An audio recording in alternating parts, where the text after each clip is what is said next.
Hôm nay là 12 tháng 11 năm 2020 nhá. Đưa cô đi khám lại nhá.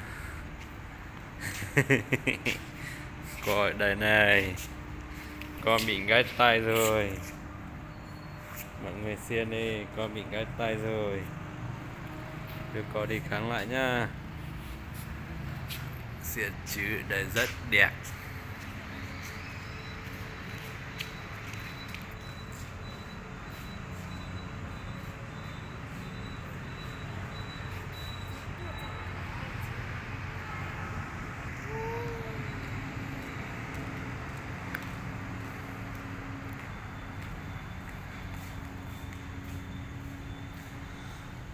Này sẽ tấu là nhau ít một bộ kế nữa.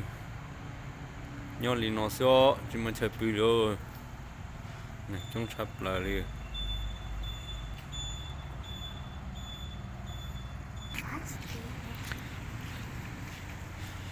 Tôi lại cả trận bộ cho bà la nó hiếu.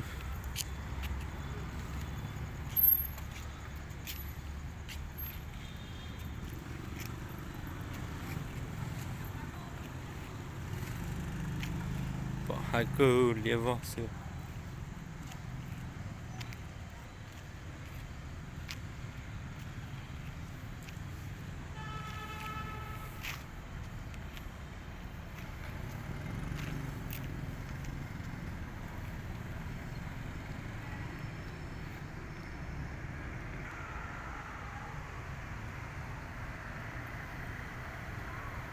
Khoa khám bệnh đây này.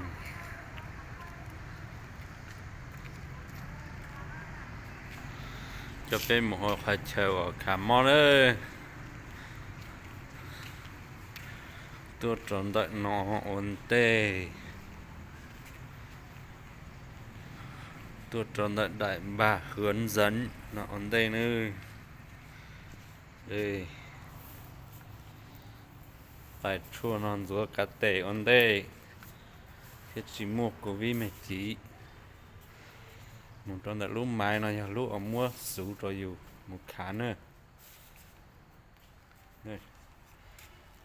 Nhưng chia suốt nụ lĩa luôn nào. Nó giờ chơi khá nữa trận nó tròn đủ kề cho nó khá chỉ mua thả nữa. Cháu trong to này cháu trong to rộng nữa.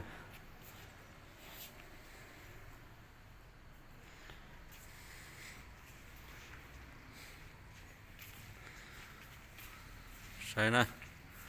Chuẩn bị khán cho nó này.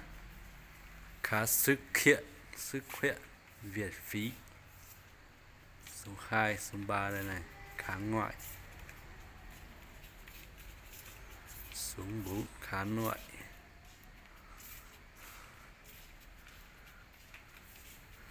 Khảo cho cha nó nữ, cho nó có trong cơ thể nữa.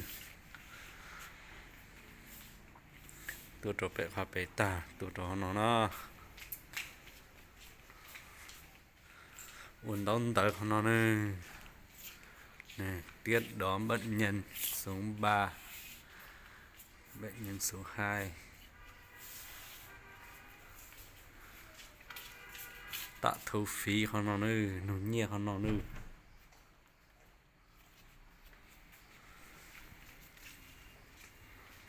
Của nó ta mà thêm một trâu. Tị cho nó. Thêm một trâu cho chào. Của món nó nữa.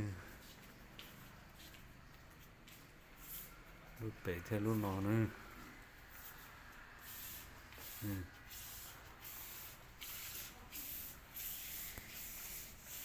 Ta là một giá định bỏ hiện.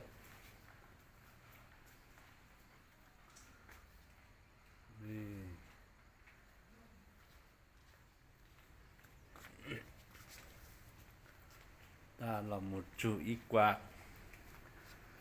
Ít quạt tròn đấy đó nó nữa. Này nơi xiếc giấy. Chụp ít quạt. Nó nữa. Này không nên mua.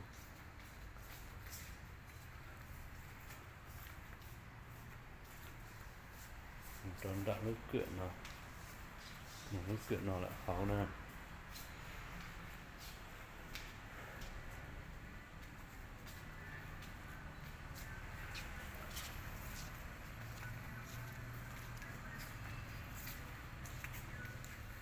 xinh đây này.